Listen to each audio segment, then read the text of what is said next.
What's going on, everyone? VenomSing234 here. I'm here to just give you a update on what's going on with my CDL practice, and I'm happy to say that it's going very well.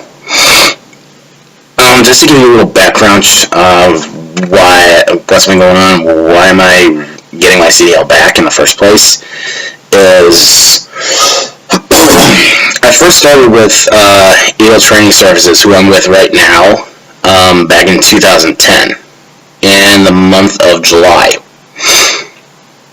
I was fortunate enough that I got to do this at warmer temperatures, which I'm doing also in the same way now. I got through the courses, got through the permit tests, which was general knowledge, combination, and air brakes. I believe I failed general knowledge once, passed it for the second time, and so on and so forth. The only one that I failed twice on was air brakes, which after I failed the second time, I just stopped, went home, rebrushed up. My dad drove me all the way to the Secretary of State. I think it might have been the Libertyville one. I'm not 100% sure, but went there, redid the test, passed it, and I got my permit. So afterwards, they did all the yard courses, got us used to shifting in the truck, blah, blah, blah, blah, blah. And when it came to test day, I passed the pre-trip on my first try. Yard, I failed the first time and passed the second time. Then it came to the road, which, again, failed the first time, then passed the second time, and I got my CDL. And the first company I was with was Warner Enterprise, which I will have to say was a big mistake. I give them credit that they were the first company I was with, and they got my start, but they treated me like garbage. They gave me a truck that was untrustworthy, ran like absolute garbage. I spent more time worrying about my drive axles and tires since they constantly overheated, and I had to stop and tell them, hey, this needs to be looked at because they're constantly overheating, yada yada, and they just blew me off. So they put me in a truck that was unsafe, which I did not like. So after some time, I got fed up with it, and we went separate ways. And I took a long break from it. I think about 4 months that I took a break from it. Then I went back to another company, which was very local. The convenience of their terminal was absolutely perfect, which they're located in Joliet, Illinois. One of their terminals, which is these guys, Knight Transportation. I regret leaving them. I do. They gave me a really nice truck, Volvo, which that is one of the trucks that I'm the most comfortable with. Let's see. I didn't have to worry about not a lot with that. The only time I ever had to stop was just driving around the interstate, and then boom! I just heard one of my trailer tires explode. I had to pull it off somewhere and report it, and they said, you know what? We got someone we're coming to repair it right now. Good enough for me. And I think the main reason why I left them is that I just wasn't ready for that lifestyle, and I had some bumps in the road from there, from 2012 all the way till May 9th of this year is when I decided to go back. I went through I want to say a metamorphosis.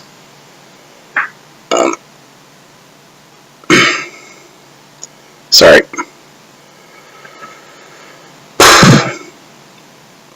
I can't really go into details of what it was. I went through a relationship, didn't like it. Well, I liked it at first, but then as it went on, it just was very apparent that the woman I was with was very controlling, immature, and it didn't really help that she was fucking bipolar. But anyway, back to it. With Eagle Training Services, yet again, I went through the whole classroom course, and I had the biggest advantage out of everybody there, out of everyone. I had the driving experience, the shifting experience, and the knowledge experience going into this. So I've had a few people ask me for advice, and I just said clearly, you gotta just respect these vehicles. Since, as one of our instructors put it, these things are like sometimes like 30,000-pound missiles. It doesn't take that much speed for someone to get killed. It's all about knowing the vehicle, respecting it, and taking care of it. And if you keep those wheels rolling, you can make some big money with this industry. Big money. And that's what I intend to do. Since the background that you're seeing right now is going to be way different in the future.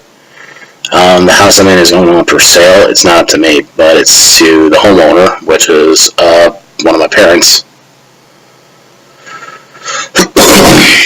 So, I'm already with, well, right now it is 24th of May, which is a Tuesday. And so far, I already know that I'm going to pass the road test with absolute ease. Still need to work on the new maneuvers that the state of Illinois put in for CDL truck drivers, which I think is still bizarre. How can I explain it? The time I was with them at first, it was fairly simple. It was a front stop, straight back, a right turn, you come around, and you set yourself up for a 45-degree angle back. You just come in, put your trailer, and you're done.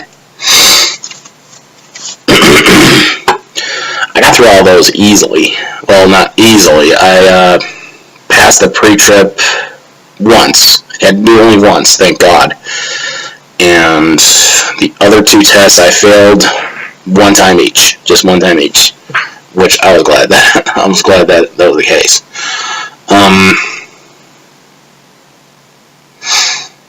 But now the test consists of straight back, easy enough.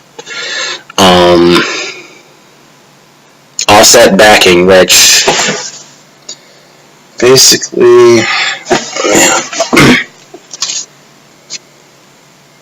your truck is basically like here, and your dock is way down here. So you have to basically turn your wheel all the way to the right to make the trailer go this way.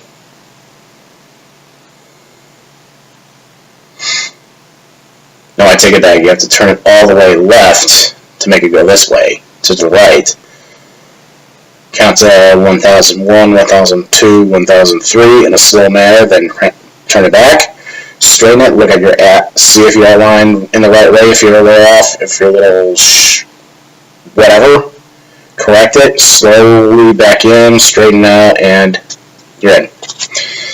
Then comes a parallel park, which seems relatively hard, but it was really easy.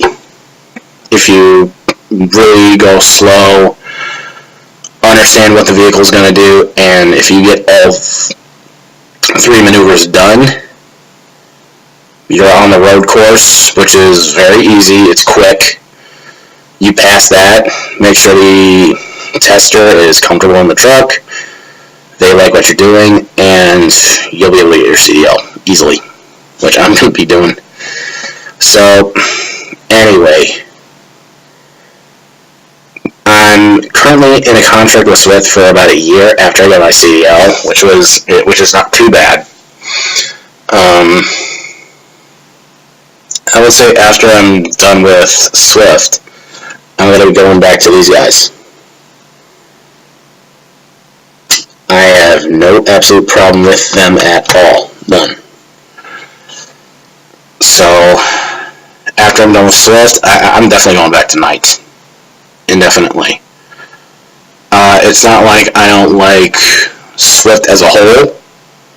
It seems like the size of their company really helps out drivers, but this is just my personal choice. I mean, I'm going to be thankful for Swift for getting my CDL back, getting my life back. But Knight Transportation, I like the convenience of their terminal in Joliet. My dispatchers would know me by name. Hopefully, some of them are still there. And I'll just be going from there, since I'll take whatever load they give me. I'll take them. Back then I was young, naive, whole 9 yards. So I think yet again, well, I did some major growing up, and it's clicking for me. And hopefully by the end of this year, I'll have my own apartment, my own vehicle, the apartment I'm actually thinking of going to Woodstock, since I have a couple of locations that I can park the truck with Swift.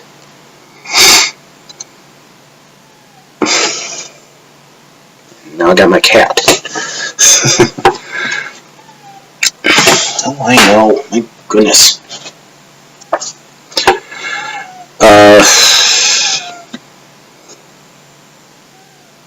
She's always going to be in the center of attention. Sorry, guys.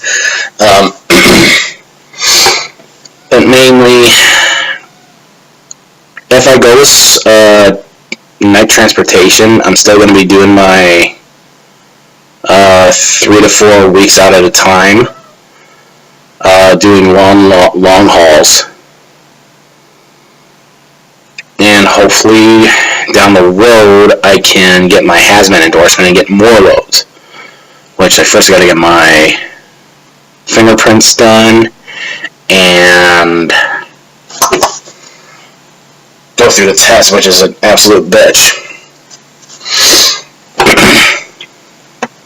But as soon as I pass all that, I'll be able to get more loads. But still, the location of that terminal is ideal for what I like. I can easily park my personal vehicle if by any time that the truck is in the shop and I'm on some downtime, I can just easily park the truck there, get in my personal vehicle and say, hey, I'm going to head home for a little bit, do some laundry, resupply on some stuff, chill out, and you can have the mechanic buzz me when you're done. And it's no problem. I'll be just like basically an hour and a half away, which is it's not too bad.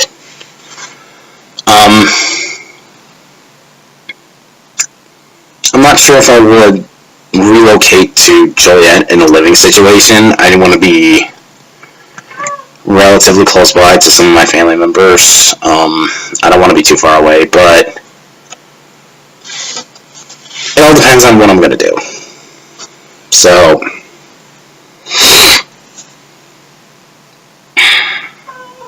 else can I talk about?